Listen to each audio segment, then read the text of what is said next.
Welcome to the Making of YOR, a podcast where we turn ideas into game mechanics for our upcoming tabletop RPG, YOR. If you'd like to stay up to date on the developments of YOR, head over to our Discord. Link is in the description. Howdy, everybody. Yep. Welcome back to the show. Yeah, we're going to talk about classes and maybe some cover mechanics. Yeah, we've been working on cover a lot because we're not entirely happy with how it works, and it's getting there.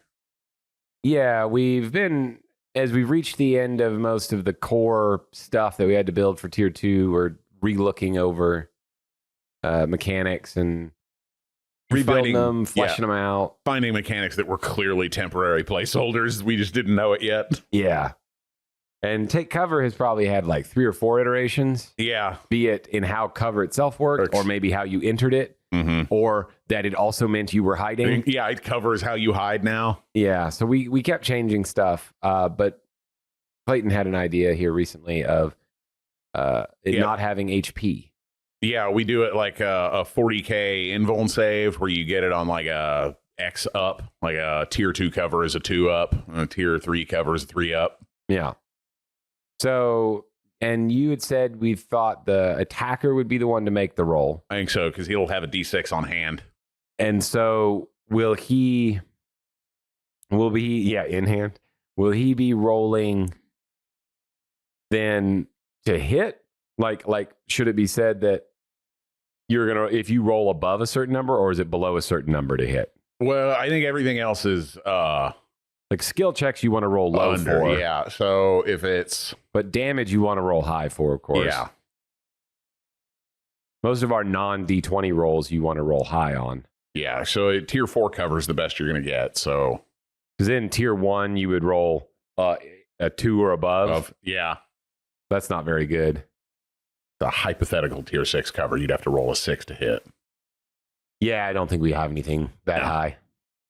No, I think at best you're tier 4 is 2/3 probably likely to be covered. Yeah, I mean, we talk about some things having below or beyond the like 1 to 4 scale. Yeah, but not everything has to exist. No, for the most part, they're theoretical. Yeah, they technically exist because the numbers are like, oh, you're tier 4 and you want to roll a tier 5 check. Yeah, and I feel like I'd want tier 2 to be 50-50. Yeah. I feel like that would be a better balance. Okay, so you got to roll. I don't like tier +1. No.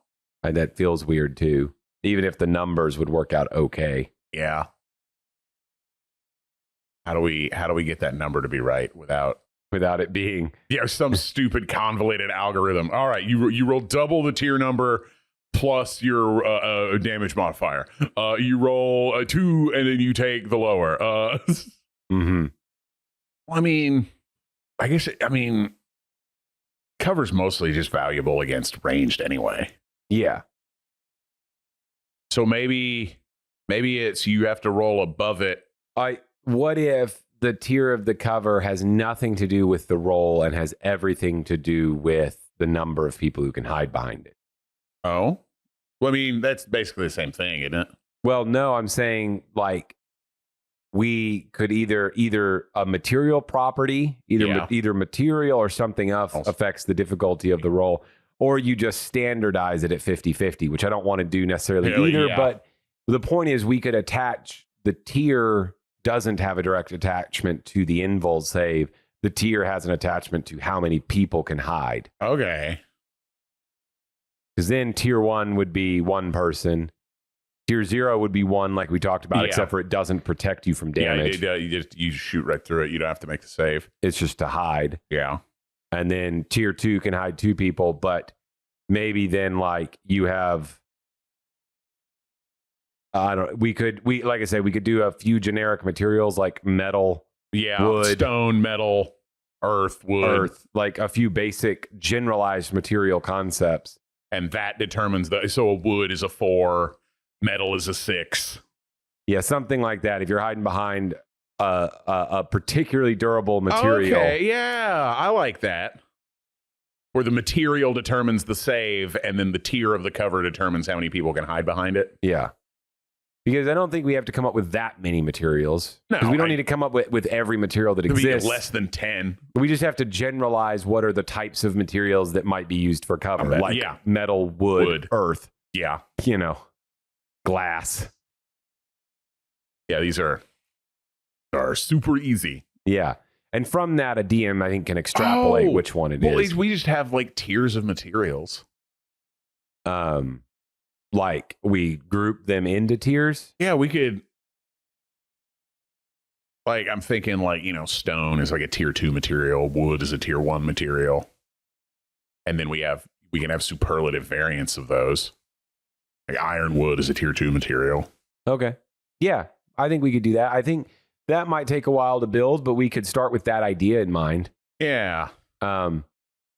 That we might, but almost like a survival crafting type game. Yeah, we could add that into the crafting thing too. You need a piece of a monster that has fire immunity and tier 4 wood.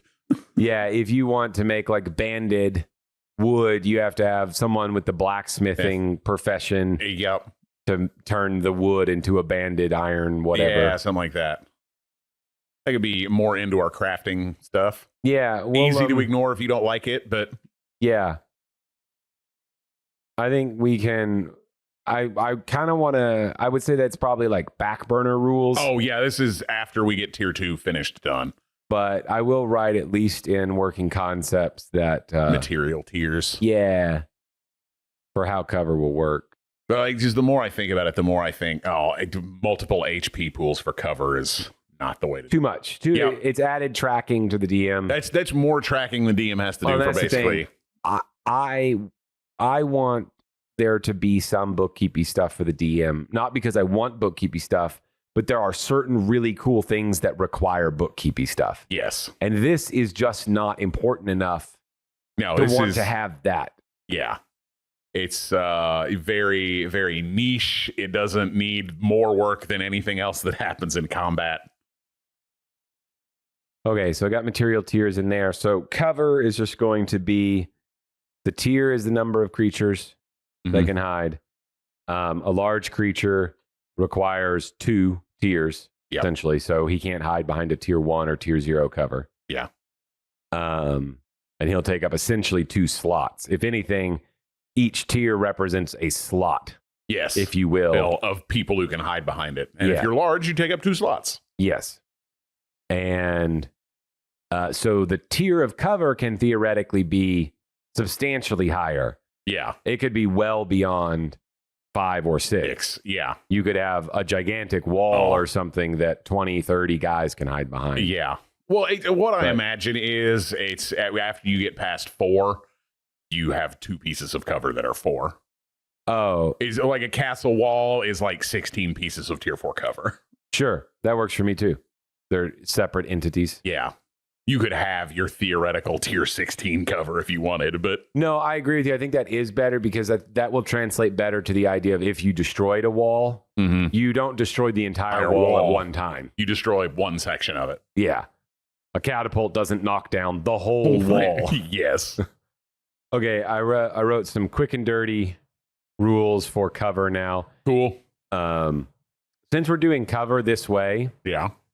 We had originally taken the stance that D&D did that cover does not protect you from melee attacks. Yeah. But with this rule system, I wouldn't have a problem if cover could protect you from melee attacks. Yeah. Provided that you technically now probably have cover from each other. Yeah. But also there are weapons that can just destroy the cover in one hit. Yeah. Up to you if you want to have melee continue to ignore cover. But the problem is it's an abstract concept. Yeah. There are some circumstances in which you could logically argue that cover would protect you from someone trying to hit you with a melee weapon. Yeah. And then there are also scenarios in which that doesn't seem to apply. Yeah. So it's fairly abstract, but you'd want to make it consistent so a player would know how to interact with it. I think it protects you from melee attacks from people who aren't in the cover with you. So if they don't take cover? No. So you take cover, they run up, they take cover on as well. But if they don't take cover, they can't attack you. Well, the cover applies, so you'd roll your save to see if you could hit them, and then you do damage. Got you. If you used your quick action to get in the same cover, okay, then you guys are in a knife fight in the bush. So you're taking cover, in essence, on the same side of the cover. Like you basically dove over the same table they're hiding behind. How would that work? So if you're behind tier 2 cover and the goblin comes up and he says, "I take cover," do you guys then fight about it? I don't know. Okay, yeah, because it's tier 1 cover, so only one person can have cover. So the person in it is the one who has it, and the person who comes up to take it, yeah, it's not taking cover. They are taking your cover. Interesting. Yeah. How does that work? It's a great question. What is the best way to try and truthyize this? Because it's kind of tough. Yeah. Especially in an environment that doesn't have squares, that we're not really concerned with orientation. Difficult.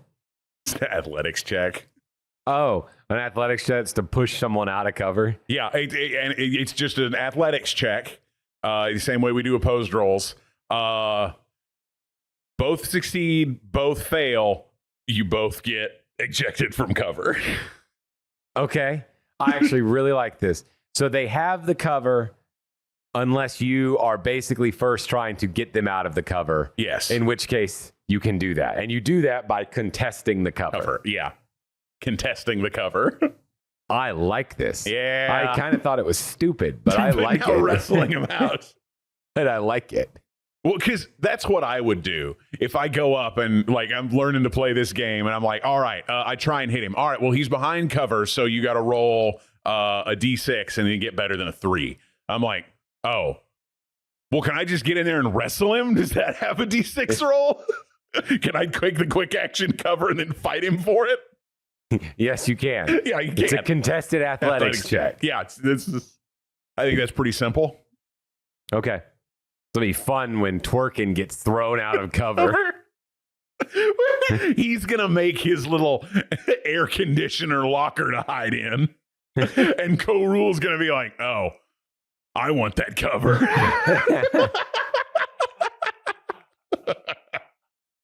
Hey, this is mine now. I spend a hero point to win. So is contesting them in an athletics check to push them out of cover? Is it just all tied up in that one quick action? Like because it's a quick action to take cover. So is it also a quick action to contest someone that's taking cover? I think it is a quick action to take cover, and then it is an action to contest that cover. Okay, but the issue is if it's tier 1 cover, yeah, you can't technically take cover unless we say that each side, like in a fight, yeah, there are 2 sides. Yes. And each one of you are allowed to use the same piece of cover. Like if it's tier 1, one person you from could take each cover team, on the other side of that from that guy. One person from each team can take cover on tier 1, but not 2 from the same team. Yeah. But you could take cover. Yeah, it has 1 cover slot per tier per team. Well, then I think you shouldn't be forced to take cover first.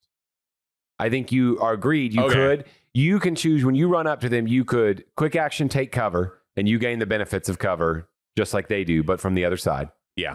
You could or you could just use an action. Yeah. Instead of attacking them, you could use an action to contest the cover. Yeah. Which is just an athletics check to remove them from the cover. Yeah. I think that's probably the better way to do it. Because then you're not forced to take the quick action before you remove them. Yeah. Yeah, I think contesting cover is an action. Agreed. Taking cover is a quick action. Yeah, in tier 1 cover, my issue in it was but you can't. If it's only tier 1. Both of you guys are hiding on the opposite sides of the bush. Yeah, that's how it works. Like if you're taking cover in the same spot they are. Yeah. You can't gain the benefits of cover. Yeah. Yeah. But if we let one person from each side in tier 1 cover, then I think it works. Okay, that's cool. We'll give some more thought to what the contesting looks like there. We might just run on the standard rules that we've created for contested checks. Yeah. I mean, that feels like the right thing to do right now. We'll see. Because that'll tell us if our contested check rules are good and consistent or not. Yeah. Just leave it to use the contested check rules. Like, oh, well, this doesn't work. Yeah. Definitely we'll want to test that soon. And then I'll rewrite this with more words, but this will work for us. What else do you want to work on? We probably better work on more of those paths. Like Witch and Immortal and Spell Sword and Artificer. Yeah. They need work. I don't think there's anything else that's super pressing. You want to talk about how all the stupid money throughout history I've been reading about? Nope. And how many fucking sesterces that a fucking Roman soldier got paid, or how many pennies it cost for a Norman farmer to fucking buy grain and feed his wife? Nope. I don't think anyone wants to hear about that. I think it's your job to distill that information into something usable. You guys, economies are so boring. Yep. Have fun with that. Yeah. We all have our problem points in the production of this podcast. Hunter has to edit this thing, and then I have to go learn dumb stuff so that you guys can have fun. Mm-hmm. I learn about medieval grain prices, so you don't have to. Yeah. All right. So Spell Sword, Witch, Artificer. We might be able to work on, but he feels like a lot of work, and I feel like I'd rather wait. Well, now I don't want to work on Artificer because we just talked about those fucking material tiers. Yeah, because now I feel like that's going to be important. Yeah, Artificer just keeps having to be put aside because he's like, we'll put more crafting stuff. He's potentially game breaking. He's going to be the most complicated class for the guy who wants to play the Survivor game. Yeah, we'll see what Artificer ends up being. Everyone's like, I don't buy shit. I make all my stuff in the woods. You want space cocaine? I got you. You want super armor? I got you. You want a jet ski? I fucking got you, bro. That's what the Artificer's going to end up being. A straight troll. Just solving problems with engineering. Yeah, I am Batman. The only thing I need to win is prep time. Yep. He's going to have so many fucking downtime actions. Yeah. It's going to be... we're going to have to probably build it and then look at it and be like, we built too much. All right, that's too much. Let's second pass. All right, we built too much again. Third pass. Okay, that's better. Yeah. It might take a while to turn him into a reasonable character. But one of these days, motherfucker, he'll be good. Yeah. I'll be excited to play him just like I am all the other classes we've made and aren't blue. Yeah. Okay, so Spell Sword's probably the closest to being done. Yeah. So really we know we need to work on the Spell Archer. I still like a lot of the other stuff he does. At least I feel like it's ready for testing. Yeah. I like Balestra. I like Parry and Riposte. On Guard, I'm not sure about. I like On Guard. Yeah. I love On Guard just because it's such an elegant little mechanic that you don't ever have to think about. Yeah. Not counting when you tally up initiatives. Yeah. The one we have right now, we should change what On Guard, the other one. Yeah, EN Guard. We should change it to some other feature because I don't like it existing as just like a door to being able to use your other abilities. Stuff. Yeah. I think we should keep the name, but come up with a different ability. Yeah, no, it works great with the other ability, but I don't think it should do that. Maybe it is just purely defensive. Well, I was thinking they need like a ribbon ability because there's not much like utility flavor in this one. But this one's just for the duelist. Well, yeah, but like Spell Sword doesn't really have a lot of. Oh, well, I guess he gets spells and stuff. He's got spells. He's got the infuse attack. He gets to either choose weapon proficiency or a cantrip. Yeah, I feel like his features largely capture the theme of Spell Sword. Yeah. I just feel like he should have like some kind of out of combat utility kind of thing. But I don't know. I definitely don't want to change the name On Guard. I like it more than I like my idea. Well, I think if we're going to do an out of combat utility, it should probably be one additional feature. Okay. Rather than just the archetype. For the Spell Sword, yeah. Yeah, an archetype. All right. I feel like the duelist stuff, at least in his archetype, should be fairly like duelisty. All right. So On Guard probably costs resource. He's already got 2 free resource free abilities, unless we want to make Balestra a 1 cost. Yeah, I imagine we could, because it's going to ignore AOOs. It's going to move across terrain because it's a teleport. Yep. And it's probably going to be extra movement beyond your base movement. So it is quite a few things. Yeah. So I think 1 cost up to your base movement speed. Yeah, especially since your infuse attack is going to give you 1. Yeah. Which means you could immediately use it. Yep. I think that's good. Because you want to be using, because like we talked about with the spell archer designing it, you want to be using these all the time. So they all need a 1 cost so that they can just feed it right back in if they want to. Yeah. Yeah, anything that costs 1 is really not bad for the spell sword. Just being able to use it is good. Yeah, he's got to have, not exactly like the barbarian, where he's like real boom and bust. This guy just usually doesn't pick up a whole bunch of resources. He's just constantly spending it. Yeah.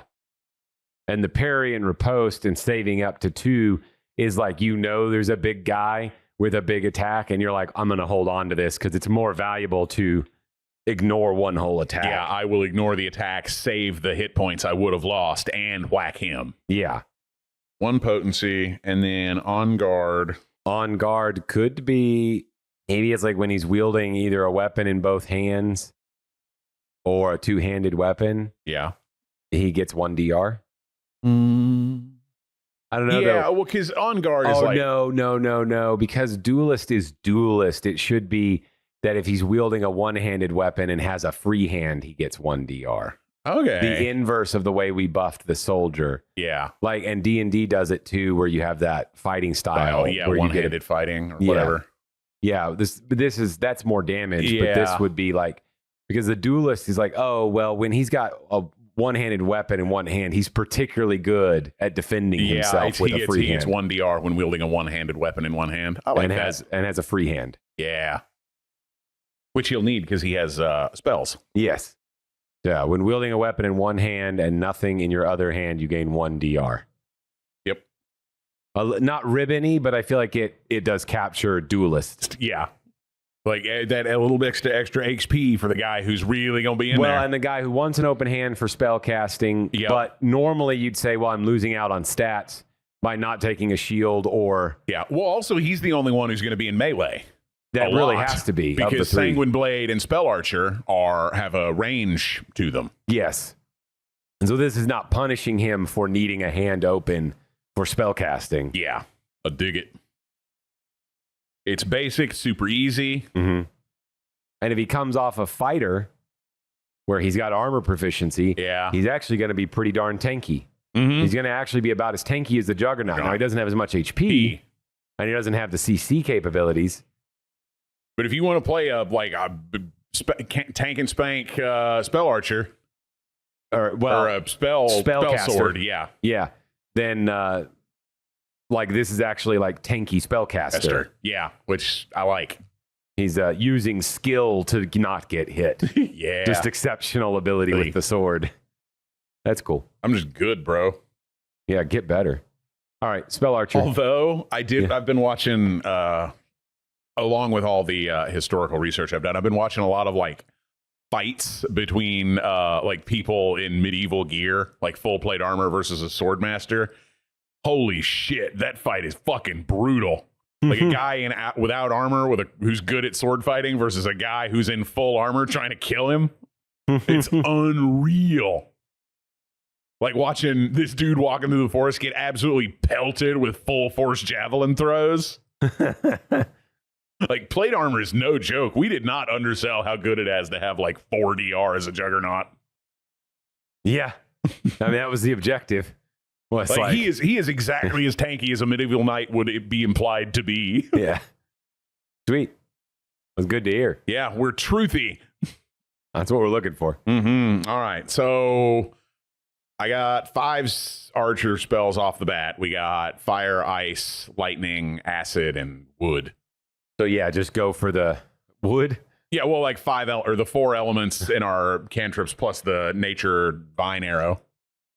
Oh, I hadn't thought about like the typical D&D root them arrow. Yeah, like a tanglefoot bag kind of thing. like a sticky arrow.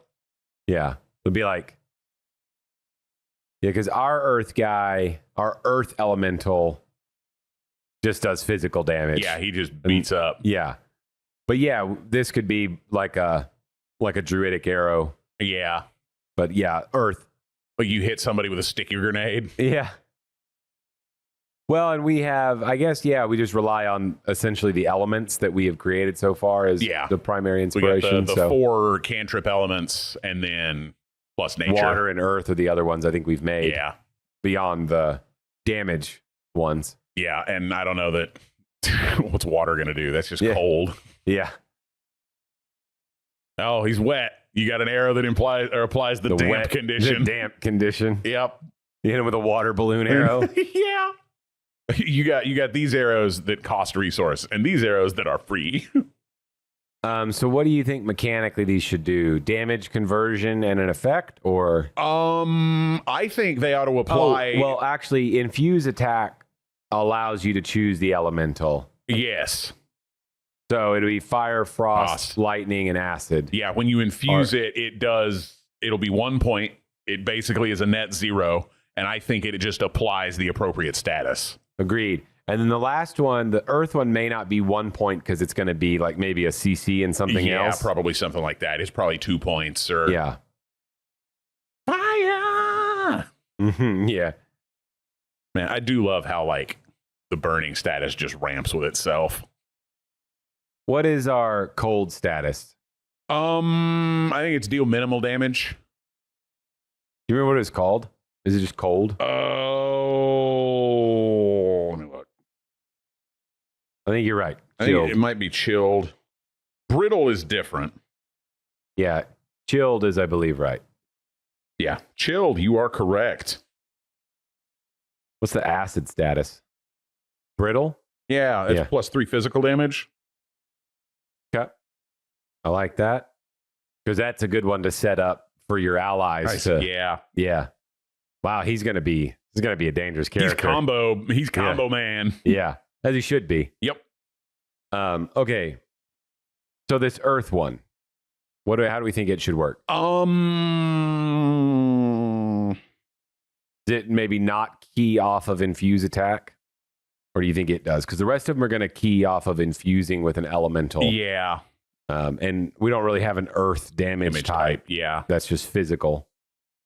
I mean, we could just get rid of the earth one. That's 4 super solid abilities. Yeah, for now, I say we'll stick away. Probably best that he not have CC. Yeah. Since he's going to have combo-y. Since he's going to be able to apply 4 different statuses pretty easily. Take advantage of them. I would think it's probably best that he not also have CC. I think you're right. Plus, to be honest, if we were going to give CC to one of these, I would want it to be the duelist. Yeah. Because he has to get in close. And his risky type of play style. I feel like Spell Sword should probably stay away from CC because he's always like it's fairly high damage. Yeah. I wouldn't mind maybe at tier 3 the duelist has a very specific conditional single target CC. Yeah, that could be his signature move. Yeah. Like overwhelm or something. Yeah. Engulf. Something like that. Well, we're using that term for mobs already. Right. Yeah. I just read through a big list of fencing terms to try and find on guard. Yeah. I think all those are 1 cost. Put them under the fire arrow or the elemental arrow heading. Yeah. All right. What else do you think he has other than this? Is there anything? Let's see. Let me look at the way weapons get built. Spell Sword can come from wizard or fighter. So he might or might not have weapon proficiency. But he gets to choose it. Yeah, he gets to choose weapon proficiency or learn a cantrip. So he's going to have weapon proficiency no matter what. Well, maybe. He could be like a crossbow guy. Well, that's true. I guess you do get to choose. Yeah. You could choose an extra cantrip. Could just want a shitload of cantrips. Yeah. To take advantage of the arrows statuses that he can inflict. If you were going to be archer, if you're probably going to be duelist or spell archer, there's a solid chance you're going to choose pick the melee weapon or the weapon proficiency. You're going to pick weapon proficiency. Yep.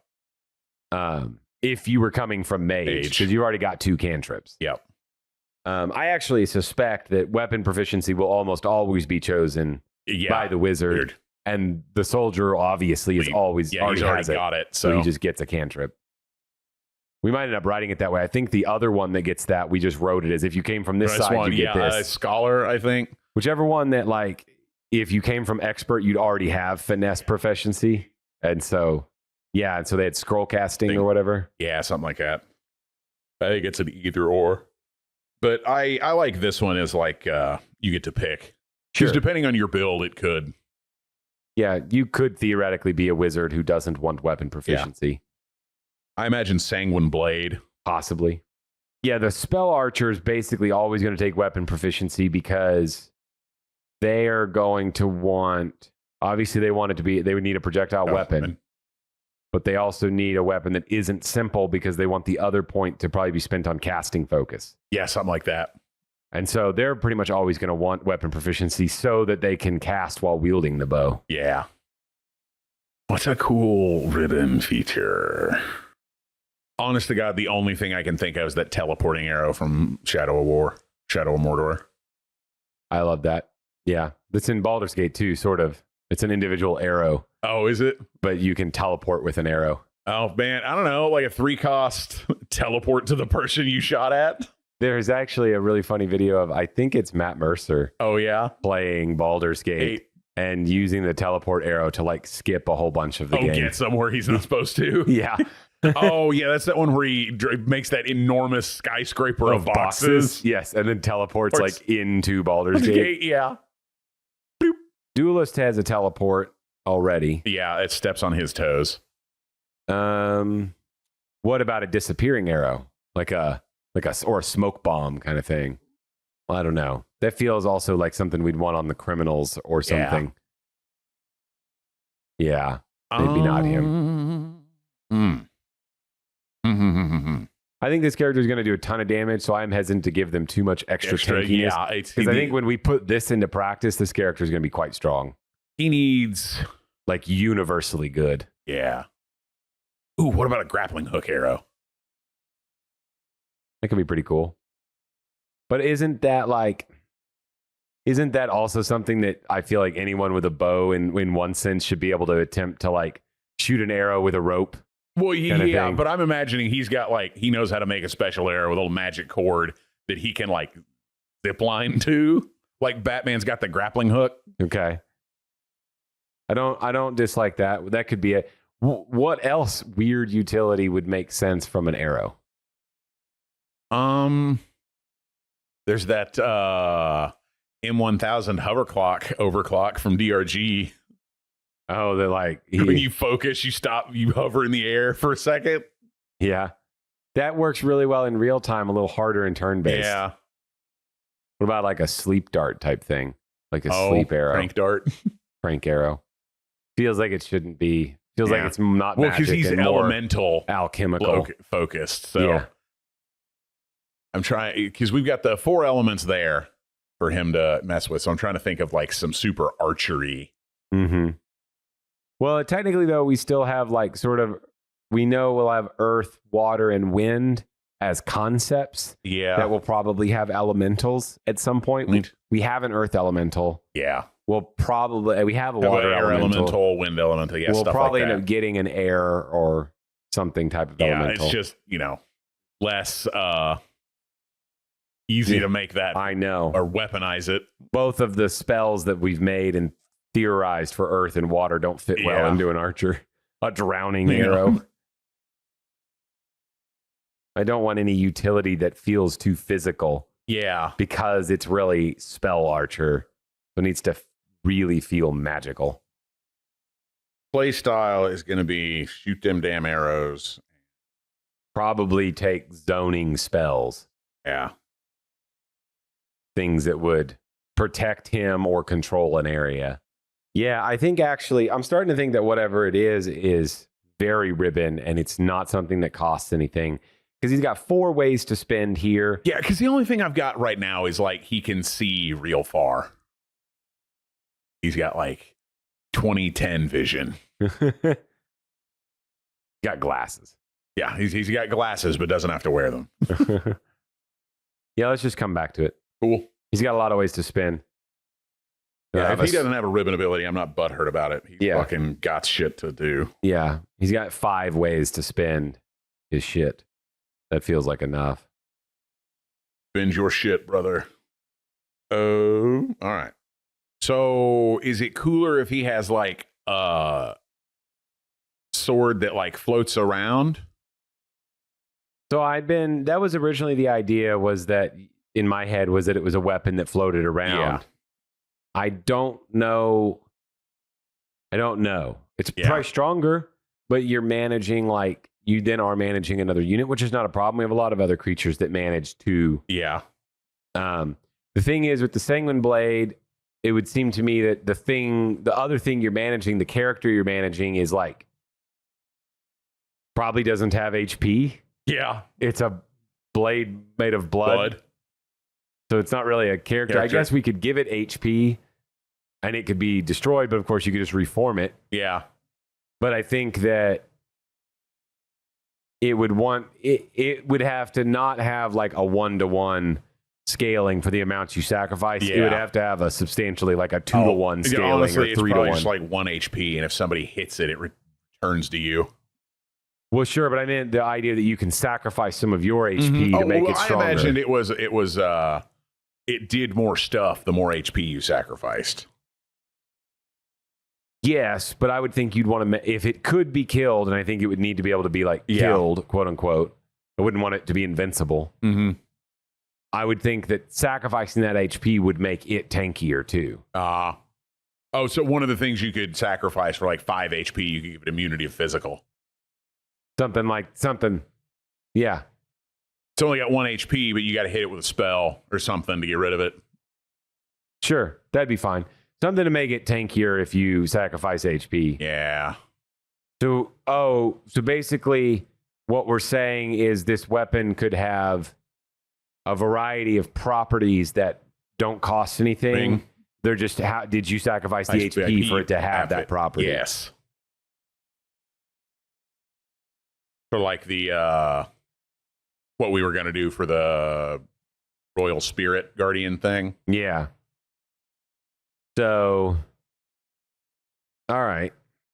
So then instead of it being able to do, I'm going to delete the second one, the features. Mm-hmm. Instead of it doesn't perform any CC actions either. Nope. It just is base is, you think it is base 1d6 or base 1d6 plus your tier damage? I think it's base 1d6, and then one of the things you can pick is you can have a number of properties equal to your tier. One of them is immunity to physical. One of them is deals extra damage equal to your tier.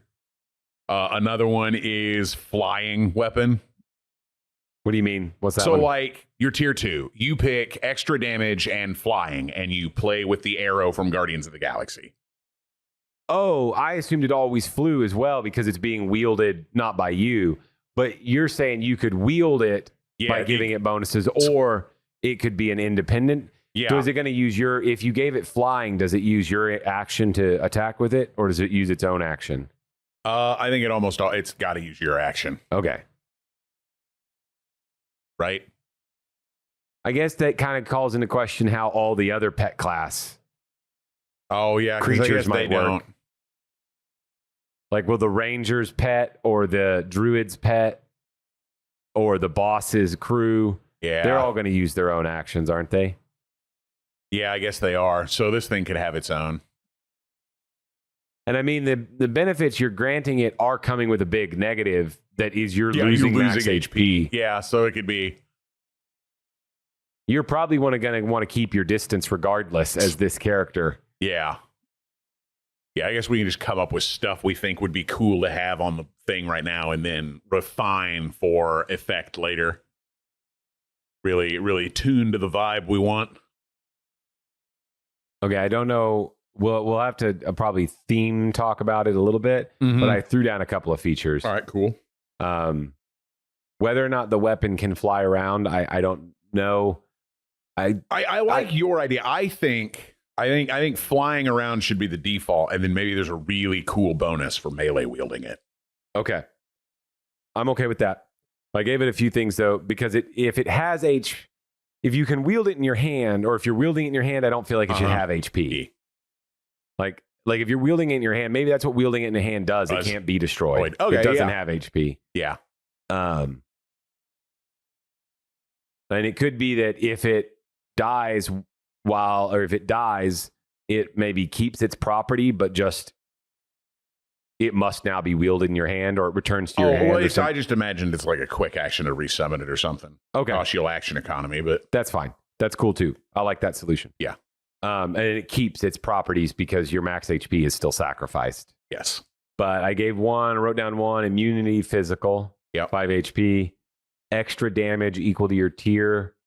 I put 2 HP. Cool. I'm not real bothered by what the HP costs are right now, so. Deals true damage. Ooh. 5 HP. That's some blood stuff, yeah. Yeah. Inflicts the bleed status. Fix bleeding on hit. Extra attack. Yeah. And we can get rid of these or move them to tier 3 as we need. Just all the ones we think are cool and then revise downward. That's the way, folks.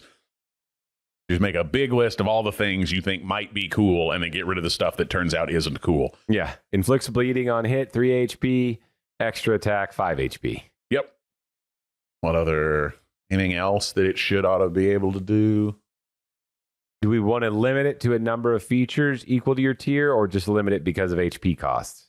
Well, I think limited to a number of features equal to your tier. Yeah. People are already going to pick extra attack and true damage and be sitting at like 6 HP. Yeah. Like, you can do this, but it's dangerous.